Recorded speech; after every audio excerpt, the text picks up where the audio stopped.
Assalamualaikum warahmatullahi wabarakatuh. Saya Eko Widodo dan kali ini saya mau sharing tentang diskusi saya tadi malam dengan Babe Aldo ya.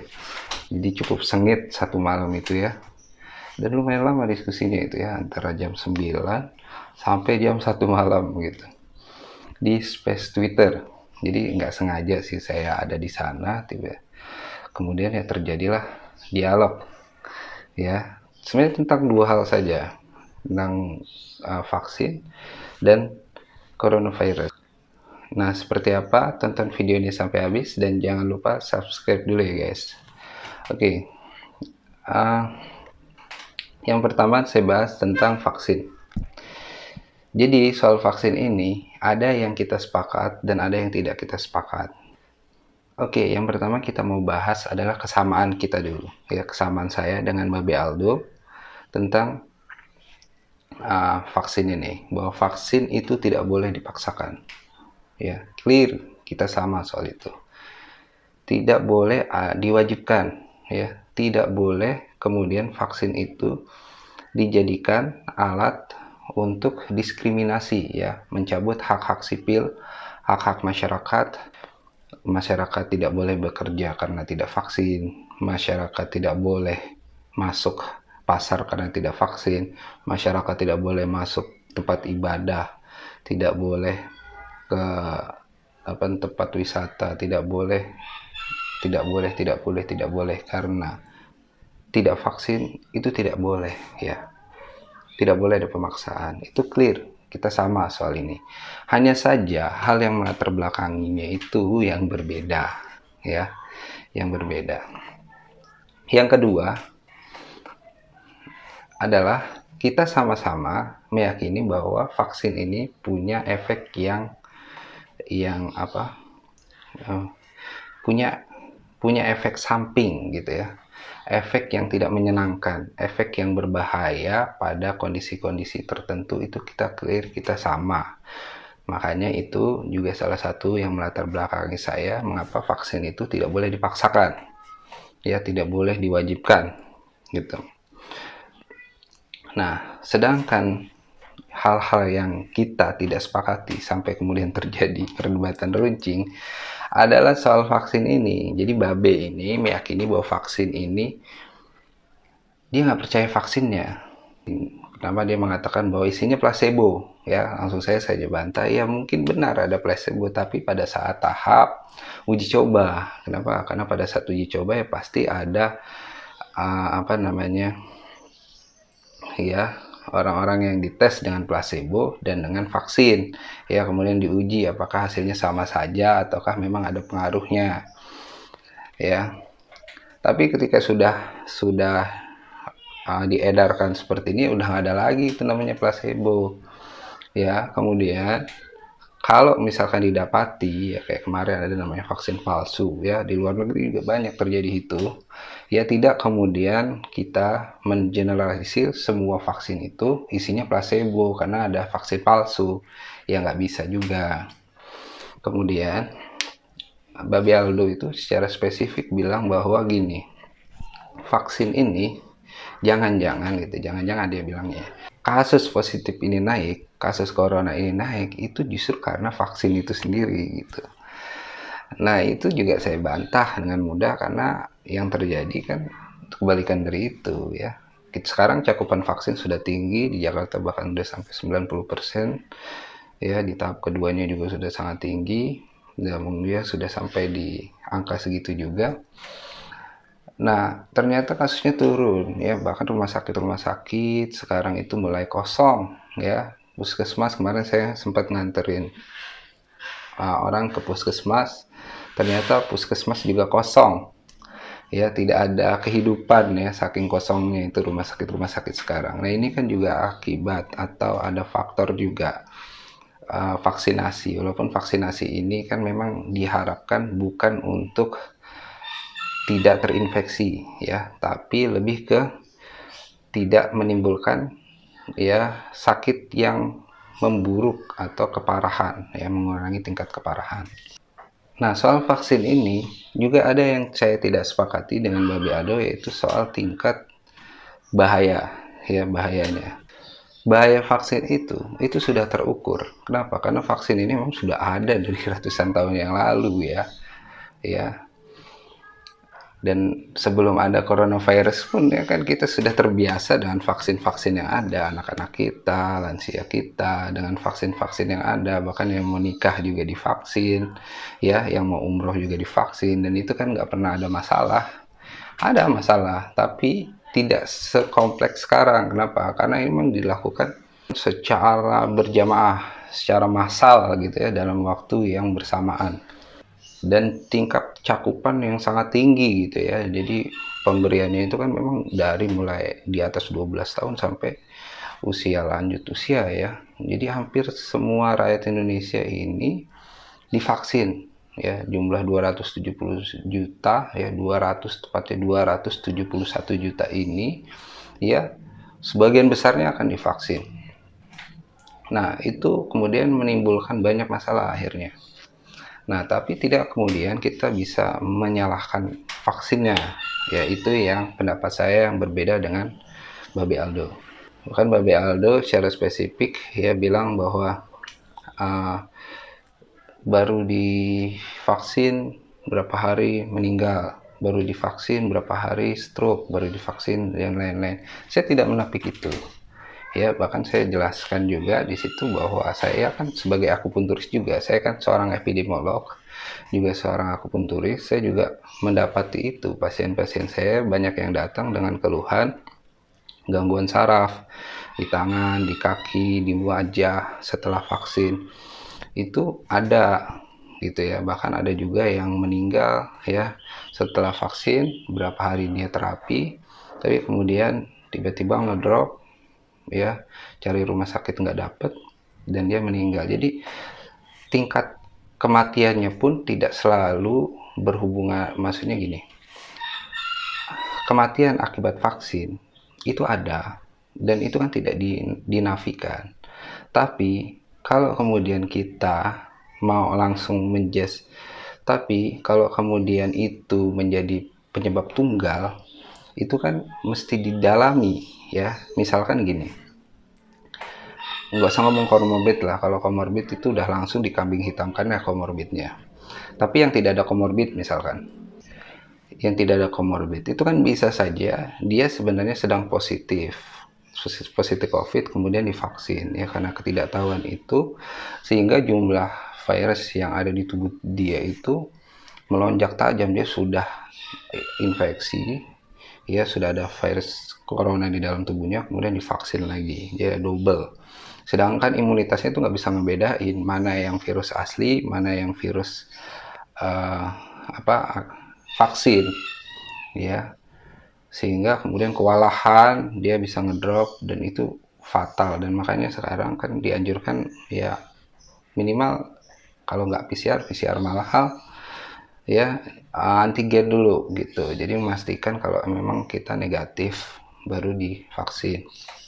Ada juga yang nggak ada masalah tersebut tapi kemudian ada masalah, yang udah-udah ini ada masalah tentang ketersediaan rumah sakit ya. Kemarin kan sempat rumah sakit itu penuh semua, oksigen habis semua. Nah itu kan kemudian orang-orang yang terkena dampak dari vaksin ini dia tidak bisa mendapatkan atau mengakses rumah sakit dengan benar ya. Harusnya dia saat itu juga bawa langsung rumah sakit, karena rumah sakitnya penuh ya, akhirnya tidak tertolong. Walaupun saya juga tidak menjamin kalaupun dia dapat rumah sakit terus dia bisa selamat, karena kan faktornya banyak. Jadi saya tidak menafikan bahwa memang ada bahaya di balik vaksin ini, dan yang menjadi kompleks adalah karena tadi faktor tadi ini dilakukan bersama-sama dan dalam jumlah yang sangat banyak, dan ada target-target yang dikejar sehingga mungkin ada protokol yang dilanggar, mungkin ada banyak masalah. Tapi bagi saya hal ini tidak mengurangi bahwa vaksin ini ada kemanfaatnya gitu ya, ada manfaatnya. Sebagai epidemiolog saya selalu mengatakan bahwa memang setiap ada KLB, kejadian luar biasa, ada wabah, ya selalu yang dikedepankan adalah vaksinasi, cakupan vaksinasi bagaimana, cakupan vaksinasi gitu. Itu selalu begitu di mana-mana ya, dan sejak dulu. Oke, itu soal vaksin. Jadi clear bahwa saya ada yang sepakat dengan Babi Aldo dan ada juga yang tidak sepakat. Nah, yang kedua adalah soal coronavirus ya, soal COVID-19. Ini uh, cukup tajam di sini ya. Cukup tajam nih perbedaan kita di sini. Pertama, lagi-lagi kita uh, bahas kesamaan kita. Yang pertama adalah saya dan Babi Aldo sama-sama meyakini bahwa mungkin saja ini virus adalah virus buatan. Artinya dia tidak timbul secara alamiah. Ada campur tangan manusia di sana. Ya, kita memakai teori konspirasi lah ya. Tapi ada hal yang berbeda di sini. Ya, berbeda keyakinan saya dengan Babi Aldo. Yang pertama adalah Babi Aldo menganggap bahwa iya ini rekayasa dan memang virusnya nggak ada. Dia nggak percaya. Dia percaya virus, tapi dia tidak percaya bahwa COVID-19 itu ada. Ya, jadi clear di situ. Jadi yang meninggal itu bukan karena coronavirus, ya, tapi katanya karena polusi udara, ya, karena polutan. Ya, kemudian ada orang yang sehat, bukan sehat, dinyatakan positif, masuk rumah sakit, meninggal di rumah sakit akibat interaksi obat, gitu ya. Nah itu pendapatnya Babi Aldo. Sedangkan saya, kesamaannya tadi itu adalah bahwa saya meyakini bahwa virus ini mungkin saja memang tidak timbul secara alami. Ya, kenapa? Ya karena saya dulu pernah penasaran juga soal virus ya. Saya sampai datang ke Balitro ya. Saya punya teman di analis, dia ngasih tahu saya penasaran, saya tanya bagaimana sih virus itu bermutasi gitu ya di dalam lab. Tadi ya mudah saja sebenarnya, kata dia. Teori sederhananya itu teori dingin panas ya. Jadi dia dipanaskan sampai suhu maksimal tapi tidak sampai mati ya, jadi bikin pingsan. Lalu dia didinginkan sampai suhu maksimal tapi nggak sampai mati ya. Itu diulang-ulang terus sampai membrannya itu terbuka ya. Itu bisa dimasuki, bisa kemudian itu direkayasa genetiknya ya, DNA-nya itu direkayasa lagi. Itu apa penjelasan sederhananya. Jadi memang mungkin saja, jadi dengan penjelasan tersebut memang mungkin saja virus yang ada di dunia ini tidak semuanya alami, tidak semuanya itu karena proses yang terjadi begitu saja, tapi ada campur tangan manusia ya. Itu yang saya yakini. Apalagi sekarang kita lihat ini kan variannya banyak sekali ya, cepat sekali dia bermutasi. Kalau anggap aja itu bukan mutasi tapi dia adaptasi, itu juga cepat sekali. Kita aja sebagai manusia, misalkan saya biasa hidup di gunung ya, dengan cuaca yang dingin ya, kemudian saya tiba-tiba pindah ke pantai, di sana tinggal di sana ya. Itu kan tubuh saya akan menyesuaikan ya. Seminggu mungkin saya bisa sakit ya, 2 minggu saya belum terbiasa, sampai tubuh saya bisa menyesuaikan itu mungkin butuh waktu bulanan sampai tahunan gitu. Itu padahal manusia ya, yang punya kecerdasan, yang punya sistem sistem yang lengkap. Sedangkan ini kan cuma virus itu kan cuma RNA atau DNA, dia lebih kecil dari sel ya. Kenapa dia disebut DNA atau RNA? Karena memang dia tidak punya sel seperti bakteri. Bakteri itu dia punya sel sendiri, sehingga begitu dia masuk kita bisa bunuh ya dengan antibiotik. Tapi virus ini kan nggak punya, dia nempel di sel-sel kita. Nah makanya dia nggak bisa kita bunuh ya. Gimana cara ngelawannya? Cara ngelawannya adalah dengan membangkitkan sistem imun ya, atau menunggu dia mati sendiri ya, karena virus itu nggak bisa lama-lama juga di tubuh kita gitu. Dia ada waktu dan dia akan mati sendiri dan dia akan hilang sendiri. Nah, virus yang kecil ini itu tidak secerdas itu untuk melakukan apa namanya mutasi secara cepat. Karena kan ini pandemi baru 2 tahun, tapi mutasinya udah banyak sekali gitu ya. Ada varian Alpha, Beta, Delta, Gamma, Kappa, ya sekarang yang terbaru ada MU, ya. Varian Alpha aja nggak cuma satu ya, ada beberapa varian lagi, banyak sekali dan cepat sekali mereka bermutasi ini. Saya ragu ya bahwa itu terjadi secara alami. Nah, di titik ini saya sama dengan Babe Aldo.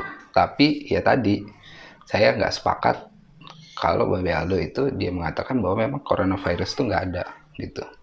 Kemudian yang jadi perdebatan runcing ya sampai uh, apa ya kita saling saling apa potong memotong pembicaraan itu saat Babe Aldo mengatakan ya dia mengambil teorinya Dr. Lewis soal interaksi obat ya, jadi orang mati itu kan interaksi obat. Nah itu saya tepat terpancing emosi. Kenapa? Karena yang saya ada di pikiran saya walaupun dia tidak menyatakan secara langsung adalah bahwa mereka ini menyalahkan nakes. Kenapa ya? Karena rumah sakit itu isinya nakes semua gitu. Ketika dia menyatakan bahwa ini karena interaksi obat mereka mati ya, seperti yang diungkapkan oleh dokter Eva Caniago, dia juga di Twitter ngomong, ya masa setega itu kita sudah tinggalkan keluarga, kita tinggalkan semua, kita tanggung resiko yang besar, kemudian masa kita dituduh ngeracunin orang gitu. Itu kata dokter Eva ya, saking keselnya dia dengan pernyataan dokter Louis itu. Dan Babe Aldo juga nggak mau dibilang, oh enggak kita nggak nyalahin nakes, kita nyalahin sistemnya ya, karena nakes itu mengerjakan protap yang ada, dia bilang gitu. Bahkan kita berdebat, dia bilang setelah dokter Louis itu protes, ternyata protap pemberian obat itu dirubah, kata dia gitu. Padahal saya katakan bahwa ya memang berubah-berubah terus dari awal sampai hari ini pun berubah-berubah karena virusnya pun kan bermutasi terus ya.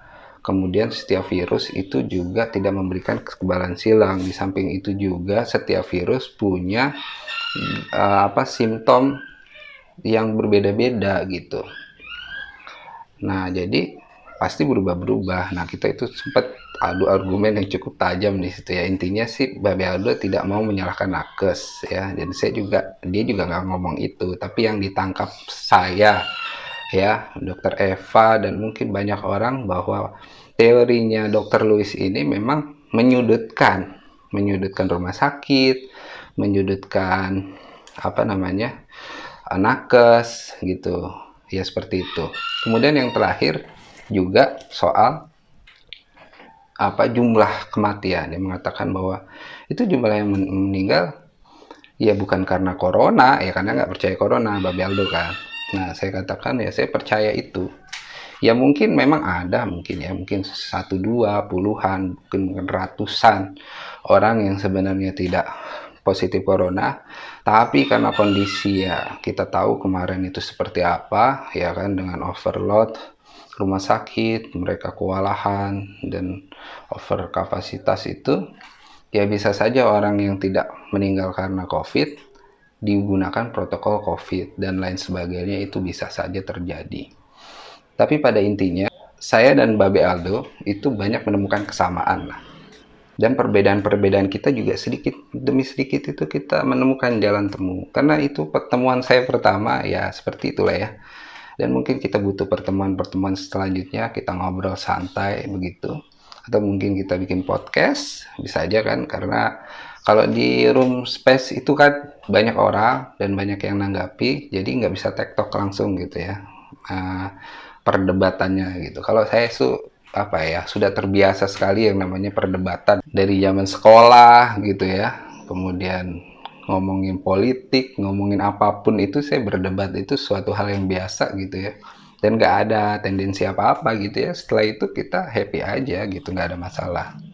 Gitu ya. Demikian, terima kasih yang sudah nonton video saya sampai habis. Assalamualaikum warahmatullahi wabarakatuh.